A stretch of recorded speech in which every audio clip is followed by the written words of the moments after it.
23 bell peppers.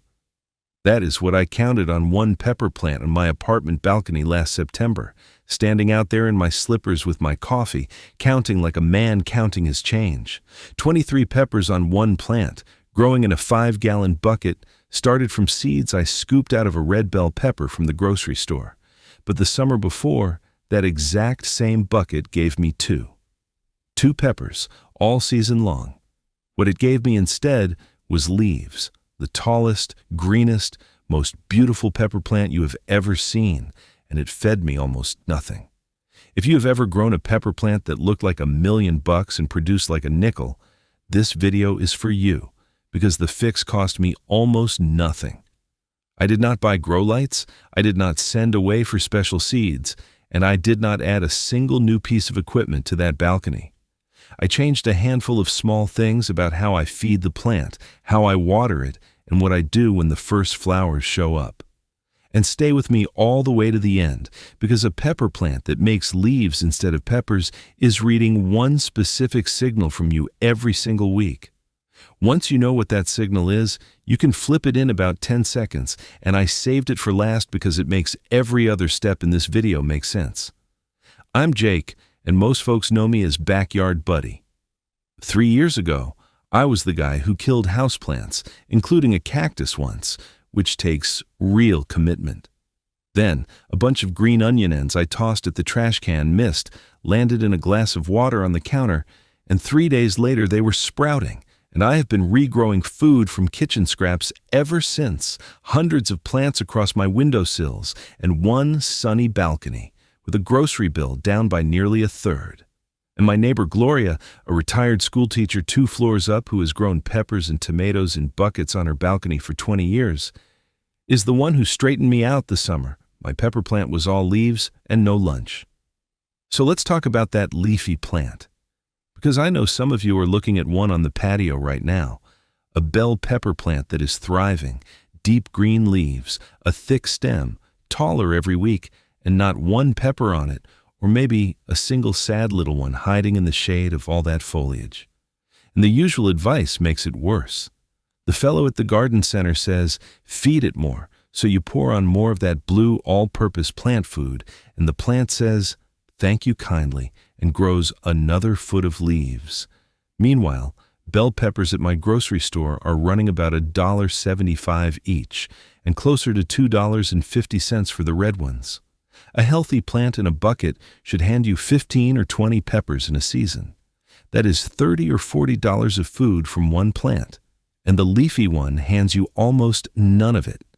Now this whole mess traces back to that signal I mentioned, and I will come back to it, I promise, because it explains why every single fix you are about to see actually works. But the story starts on the label of that blue plant food, because that label is where my 2-pepper summer came from. Now, before we read that label together, let me tell you where all of this lives.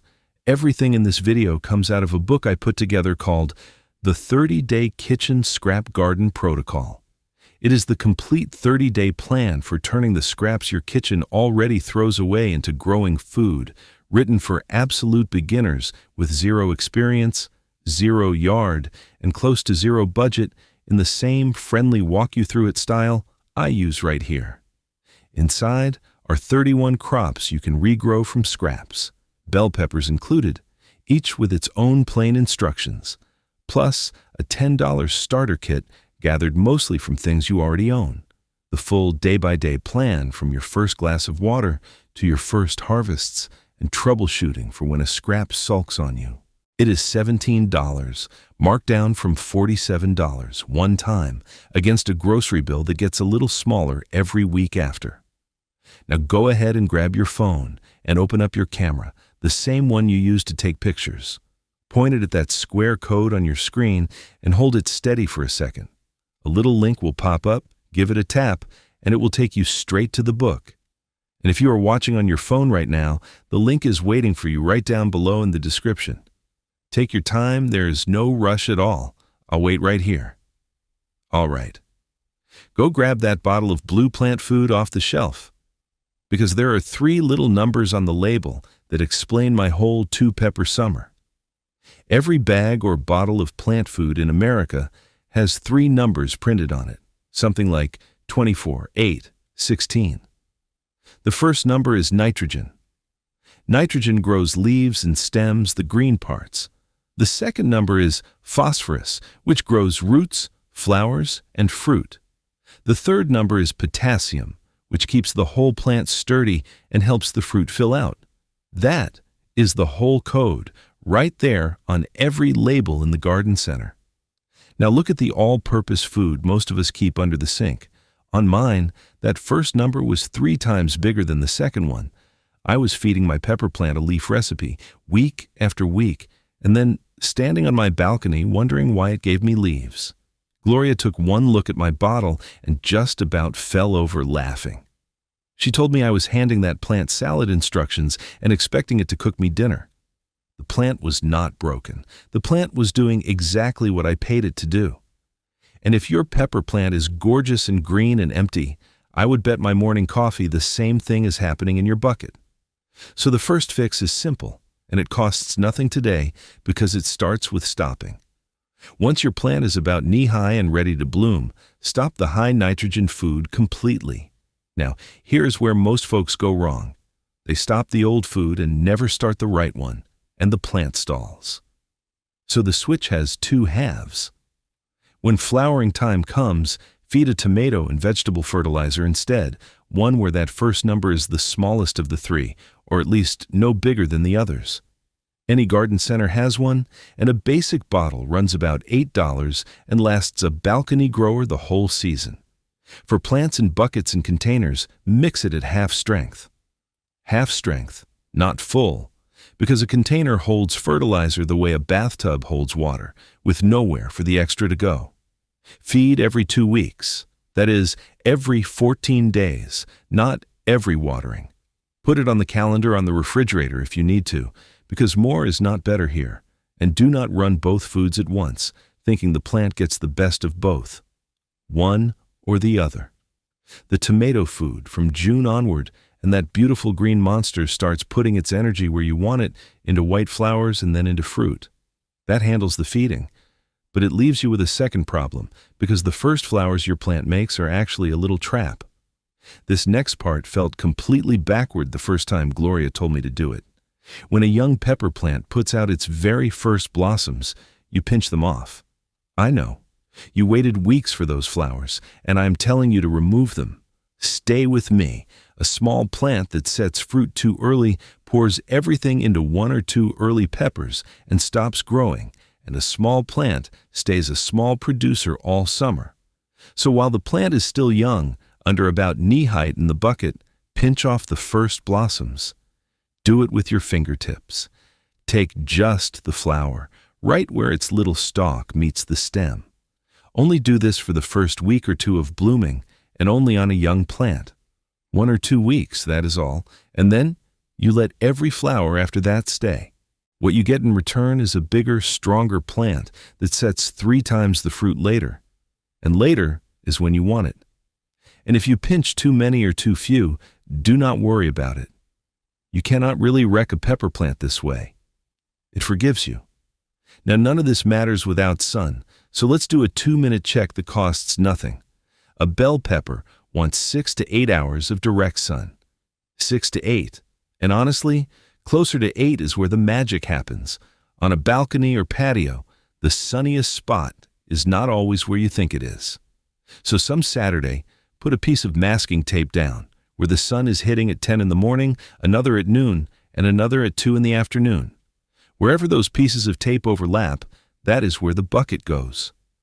And that right there is the quiet advantage we container folks have over people with big in-ground gardens. Their pepper bed cannot chase the sun. Your 5-gallon bucket can move. But here is a heartbreak some of you have already lived through.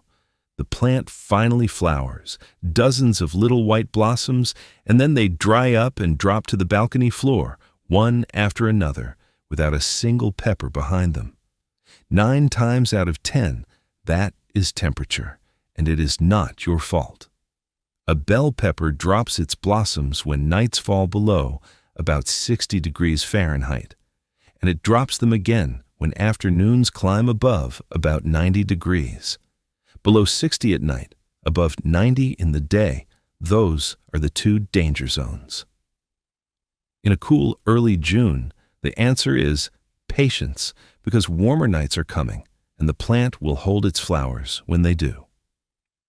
In a July heat wave, slide the bucket where it catches morning sun and afternoon shade. And whatever you do not panic and pour on more fertilizer, because food does not fix weather. And keep Blossom Drop in the back of your mind, because it connects straight to that signal I keep promising you. A pepper plant makes decisions about hard times, and we are getting close to what that means. Now for my favorite fix in this whole video, because it feels like a magic trick, and it takes 15 seconds a day. Out in a farm field, wind and bees shake pepper flowers all day long. On a quiet apartment balcony or behind a window screen, your plant might go days without a single visitor, and an unpollinated flower falls off no matter how healthy the plant is.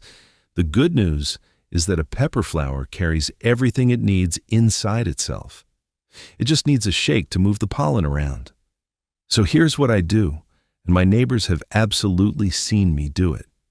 Around lunchtime, when the day is warm and the flowers are dry, I hold the main stem and give the whole plant a gentle shake for 2 or 3 seconds, like I am waking it up from a nap. That is it. If you want to be thorough, tap the back of each open flower with your finger. And if you want to feel like a scientist, take a cotton swab, swirl it gently inside one white blossom, then carry it to the next blossom and swirl again. Same swab, flower to flower down the plant. Within a few days of starting the lunchtime shake, flowers that used to drop start showing tiny green nubs at their centers. Those nubs are baby bell peppers. The first time I saw one on my own balcony, I hollered loud enough that Gloria heard me 2 floors up. So the flowers are setting fruit now, and this is the point where watering habits decide how it ends. Peppers in containers want deep drinks with dry spells in between, not a little splash every single day. When you water slowly until it runs out of the drainage holes at the bottom of the bucket, so the whole root ball gets a drink. Then stop, and do not water again until the top inch of soil is dry. 1 inch, about up to your first knuckle when you push a finger into the dirt.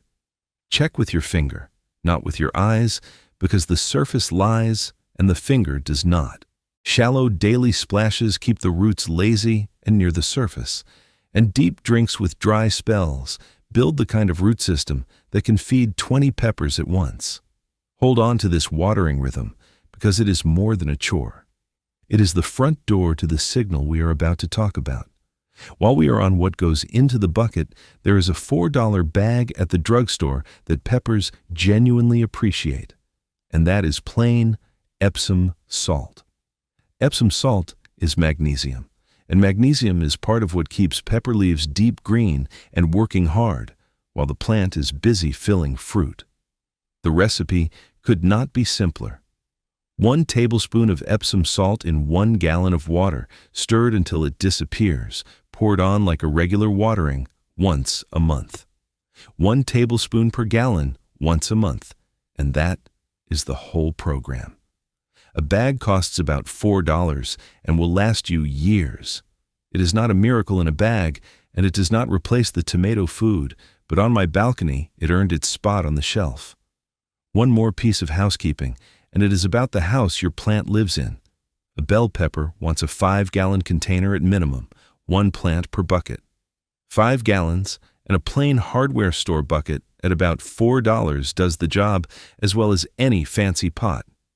Drill 5 drainage holes in the bottom, because a pepper sitting in soggy soil sulks and drops flowers just like a cold one does. Gloria grows her herbs in old coffee cans, but her peppers and tomatoes get the big buckets every time, and after 20 years on that balcony, she has earned the right to be believed. If your plant is stuck in a little 2-gallon pot right now, you can still move it up to a bucket today, water it in well, and it will thank you within a couple of weeks. And here's a piece of pure wonder before we head into the finish. A bell pepper is not actually a one-summer plant. In warm countries, peppers are perennials that live and fruit for years, and yours can too.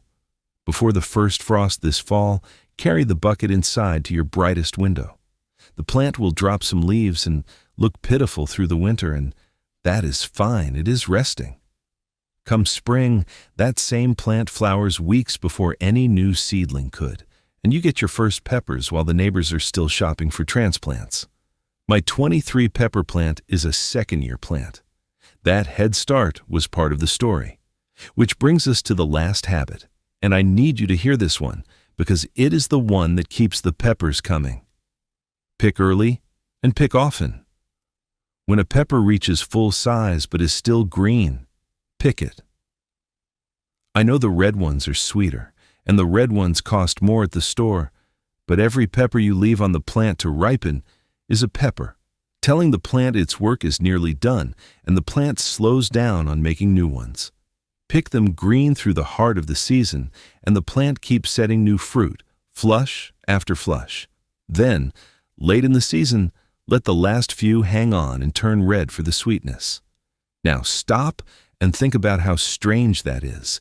Taking fruit off the plant makes the plant produce more fruit. Why on earth would that be true? That is the signal. And it is finally time I paid it off, because you have waited long enough. So let me tell you what your pepper plant is actually doing out there on the patio. To you and me, a bell pepper is dinner. To the plant, a bell pepper is a seed package, and making seeds is the plant's entire purpose in life, the one job it was built for. Every week of the season, that plant is quietly deciding where to spend its energy, and it only has two choices: grow bigger or reproduce, leaves or peppers. And it makes that choice by reading one signal from its surroundings, and the signal is how easy life is. Rich nitrogen every week, soil that never dries out, every fruit left hanging until it is fully ripe, all of that reads as good times. And a plant in good times is in no hurry to make seeds, so it builds leaves and more leaves, and it grows tall and green and gorgeous and gives you 2 peppers by Labor Day. But lean the conditions out just a little, and the message flips. Less nitrogen says the easy feeding is over. A brief, dry spell between deep drinks says water is not guaranteed. Fruit disappearing off the branch says the seeds are not finished yet. And a plant reading those signs does what every living thing does when it senses the season will not last forever. It hurries to reproduce. It throws everything it has into flowers and fruit. That is why the tomato food works, why the pinching works, why picking green works, and it is why the 10-second flip is simply this. Before every single watering, push your finger into the soil down to the second knuckle, about 2 inches, and if you feel any moisture at all, walk away. Walking away is the flip. You are not hurting the plant, and we are not talking about letting it wilt. Just slightly thirsty between deep drinks once the flowers have started. That tiny stretch of thirst is you telling the plant, in the only language it speaks, that it is time to fill the bucket with peppers. And honestly, that is the whole idea behind everything I do on this channel, learning to read what a plant is asking for instead of guessing. The book walks you through 31 crops exactly that way, day by day, starting with scraps sitting in your kitchen tonight. It is called The 30-Day Kitchen Scrap Garden Protocol, 172 pages, and it is $17, marked down from $47. At my grocery store, $17 is about 9 bell peppers, and one plant done right pays that back twice over in a single summer, then keeps paying every year after. Now go ahead and grab your phone and open up your camera, the same one you use to take pictures. Point it at that square code on your screen and hold it steady for a second. A little link will pop up, give it a tap, and it will take you straight to the book. And if you are watching on your phone right now, the link is waiting for you right down below in the description. Take your time. There is no rush at all. I'll wait right here. So there it is. Feed the second and third numbers instead of the first. Pinch the early blossoms on a young plant. Shake the flowers at lunchtime. Keep it deep drinks with a dry inch between, and pick them green. And next September, I hope you are out on your own patio in your slippers, counting past 20 like a man counting his change. Now tell me in the comments how many peppers your plant gave you last summer, and give me the honest number, because mine was 2. I read every single one. Next time, I am going to show you the knobby piece of ginger sitting in your pantry right now, the one with the little green bumps starting on the ends, because it is about 3 weeks away from becoming a whole plant. And there is one thing you do to it before it ever touches soil that decides whether it grows or rots. Don't throw it away, grow it. I'll see you next time, buddy.